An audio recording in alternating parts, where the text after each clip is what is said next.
Hey everybody, and welcome back to FSi DFS. I'm McKinley412. Hope you're all going to have a terrific Tuesday here. Beautiful slate, in my opinion. Pitching is absolutely loaded, but there's also a lot of bats that are in great spots at the same time, and very affordable bats too. So if you do want to spend up with like double ace on this slate, you certainly can. But there's also some pitchers in the mid tier and lower mid tier that are probably going to be garnering a lot of ownership as well.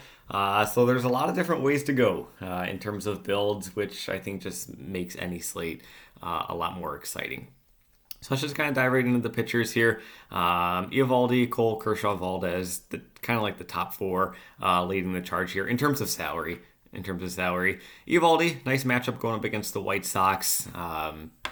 White Sox are like a top 10 team in terms of strikeout rate against right-handed pitching. Eovaldi, his past two starts, he did struggle a little bit more against Tampa Bay and the Angels compared to like the month he had before that where he was just spitting out, 30 to 35 DK point performances start after start. So 11.1K I do think is a little bit pricey, but there are value bats on the slate that you can certainly get up to him if you do want to go there.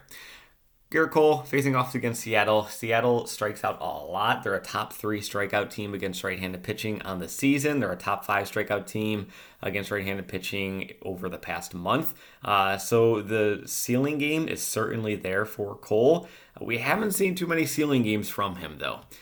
When you're close to 11K salary-wise, like you're hoping for at least 30 well, not at least, but you're hoping for a 30 DK. Just knock something over while I have my hand over here. 30 DK performance or greater. And honestly, he's only had 2 of them the entire season. The opening start against San Francisco where he struck out like the first 10 batters of the game. It was insane. And then Minnesota, who has the highest strikeout rate against right-handed pitching on the entire year. So we haven't really seen the ceiling games from Cole, but I mean, this is the matchup where we could see it just with how much Seattle does strike out. Yeah. Clayton Kershaw below him going up against the Angels. Kershaw, I mean, he's still just amazing. I love playing Kershaw. Facing off against the Angels, a lot of bats. The Angels offense, it doesn't really scare me too much. I mean, it's Ohtani, it's Trout, but you're going to have the nice lefty-lefty matchup going up against Ohtani. And then, the rest of the lineup doesn't scare me too much. There's certainly some strikeouts that could get there. So I do really like Kershaw in this spot at 10.5K, and I actually think he's probably my second favorite pitcher among these top 4. And then Valdez, fine play at 10.2K. The only issue with him is that he's going to have a limited upside just because with how few or how limited, oh my gosh, I can't think of my words here. The Mets, one of the lower strikeout teams in the league, so they do make contact, so that's going to be a little bit of an issue there. So looking at the sheet here, this is kind of where I kind of ranked everything out. I do really like Cole in terms of a ceiling game. I know we haven't really seen it too much so far this season, but we do know that it is in there. Like he can get there, and Seattle is one of the top strikeout teams in the entire league. Kershaw, Eovaldi, and then Valdez after that. Ober's just kind of like a leftover. I do think he's kind of more in like a no man's land. I don't really have a whole lot of interest in him overall, but if you do want to go there, that's fine. But I do think he's kind of in the no man's land here in terms of pitching.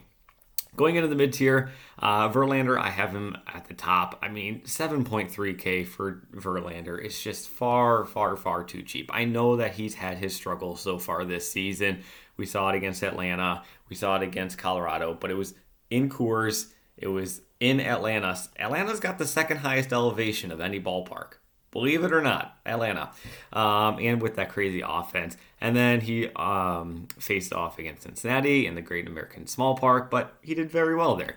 But he did struggle against Tampa Bay. So like his struggles have been against those elite offenses or in those elite hitter parks. Now he's facing off against Houston. Houston doesn't have Yordan Alvarez, as we know, when he's on the IL. And so take him out of the lineup. Doesn't scare me too much. We just saw Scherzer absolutely dominate Houston. So I'm going to have a whole lot of interest in Verlander. I think that a lot of other people are going to have a whole lot of interest in Verlander. So he's going to be my favorite pitcher in this mid-tier. 7.3K. It's just far, far, far too cheap. After Verlander, going to go with Dylan Cease. Dylan Cease, I mean, it is Texas. So like I did have some hesitation putting him right here behind Verlander, but I think he's just far too cheap. We were paying over 9K for him not too long ago. He has this crazy high strikeout upside, and that's the reason why I put him here behind Verlander. We've seen it in years past. He's got a 30+% elite strikeout rate. He just struck out the Dodgers 10 times, Miami 7, he just Detroit 8. So Texas, scary offense for sure. But I think when we're talking in terms of like a ceiling and what he can do, certainly there. 7.7K. I do like the discount that we are getting on Cease. Stroman, he's been great so far this season, but he's kind of like just been a steady guy.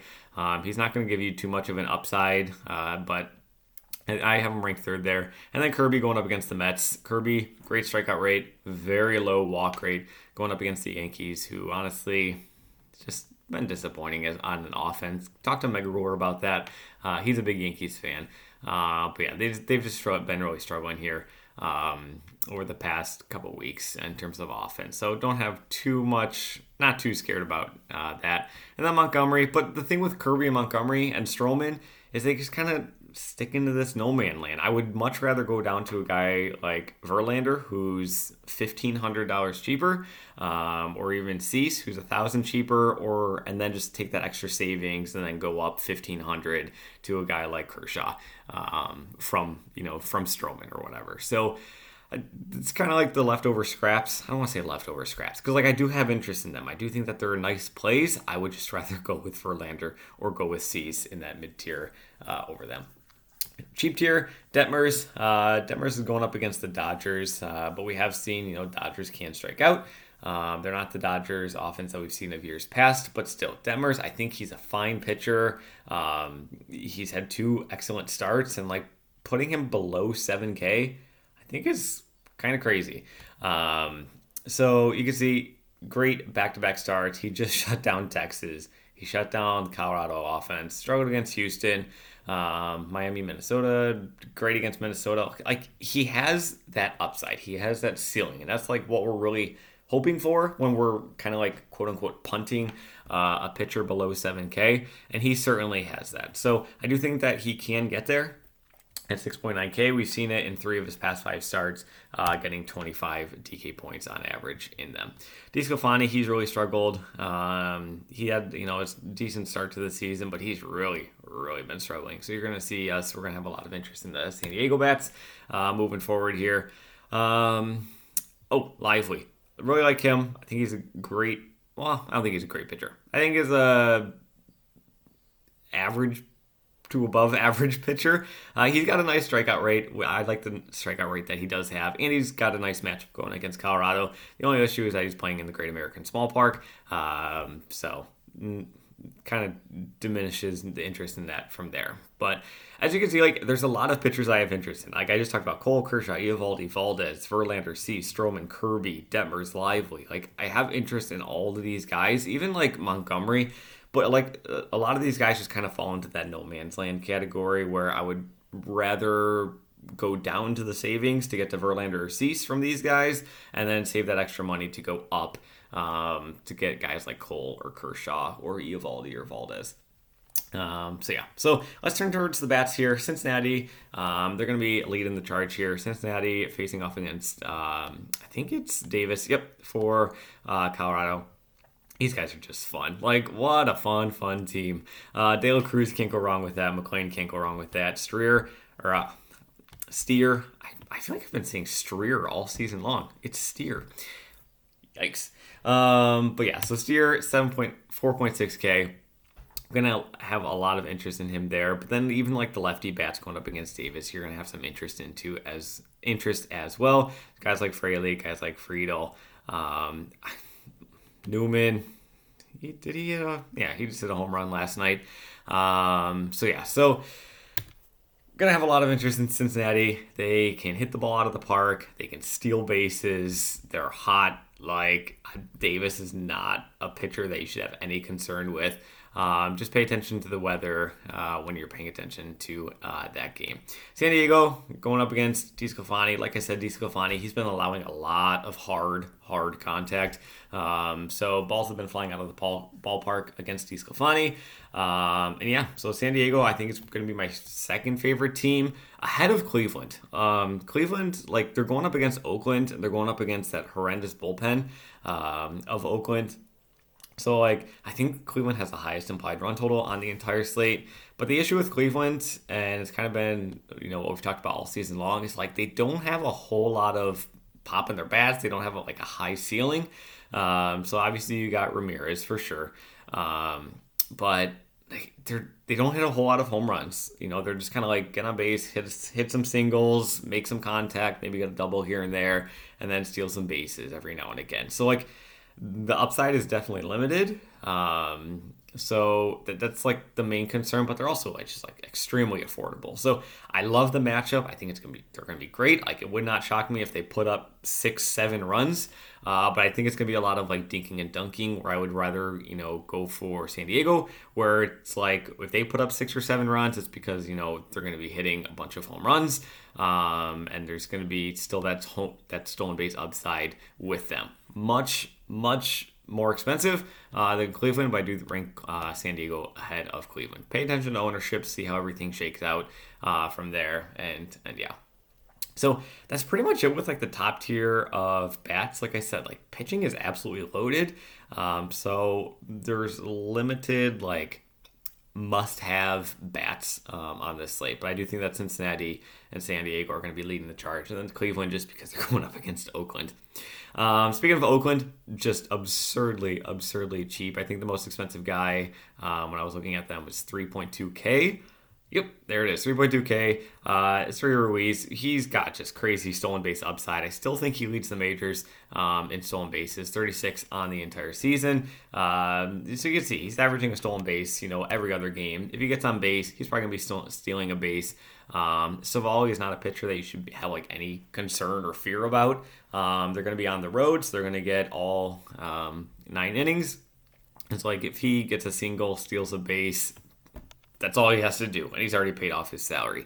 But yeah, I really like Oakland in terms of salary and affordability and value that they provide. They're not the worst offense by any means. And when you take what their potential is and combine it with their price tags, I do think that they're one of the better bang for your bucks matchups on the entire slate. Going into the GPP though, Arizona and Texas. Texas, I think is really intriguing. Talked about Dylan Cease.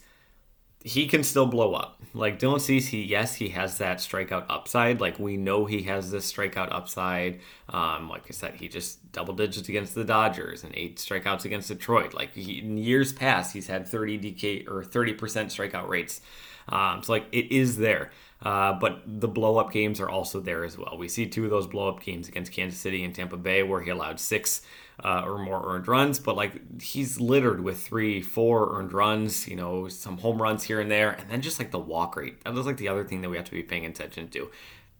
It's gotten worse. But yeah, so his walk rate is something that we also have to be paying attention to. And Texas is one of the best offenses in the entire league. So I think are very intriguing. If Cease is going to be garnering quite a bit of ownership here, I do think that Texas could be one of my favorite GPP plays on the entire slate. The other GPP team that I'm going to be having a lot of interest in is Arizona. Arizona just as a team, they are fun. They cover kind of all the bases in terms of they make contact, they can hit the ball out of the park, they have the home run upside, they have the stolen base upside along with it. And they're on the West Coast. But not in this game. They're going up against Milwaukee in Milwaukee. 8-10 start here on Eastern. But Arizona, I think that not many people are going to be going towards them. But this Milwaukee bullpen is not the Milwaukee bullpen that we've seen in previous years.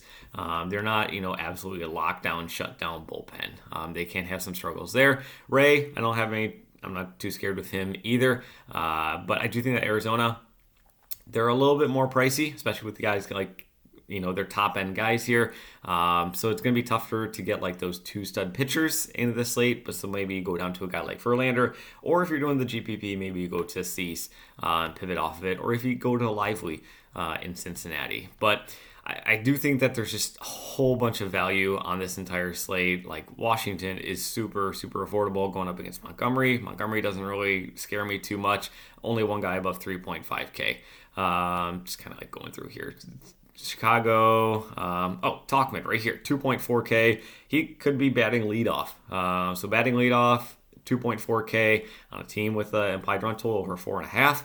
Going to have some interest in there just because the opportunity that he is going to be provided. And he's been hitting well. I think he's hitting over 300 in his short time on the season.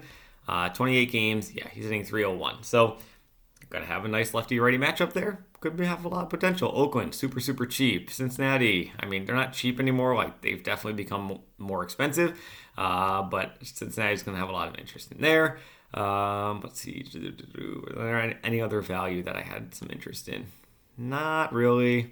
Lugo, I just saw like Lugo in the pitching. I just don't know what his pitch count's going to be. He's coming back from the IL. So I don't know if he's going to get 50, 60, 70, 80 pitches. He hasn't had any rehab starts. So that's really the main interest why I'm not interested in Lugo. But yeah, so that kind of covers the slate. I think it's really intriguing. Like, there's a lot of value on the slate. There's a lot of, in terms of pitching, in terms of bats. So good luck in your contest. Hopefully this kind of steers you in the right direction. Steer. There you go. Cincinnati. Play them. Third base. So hopefully this guides you in the right direction. So good luck in your contest as always. Thanks for watching. And we will see you in the next video.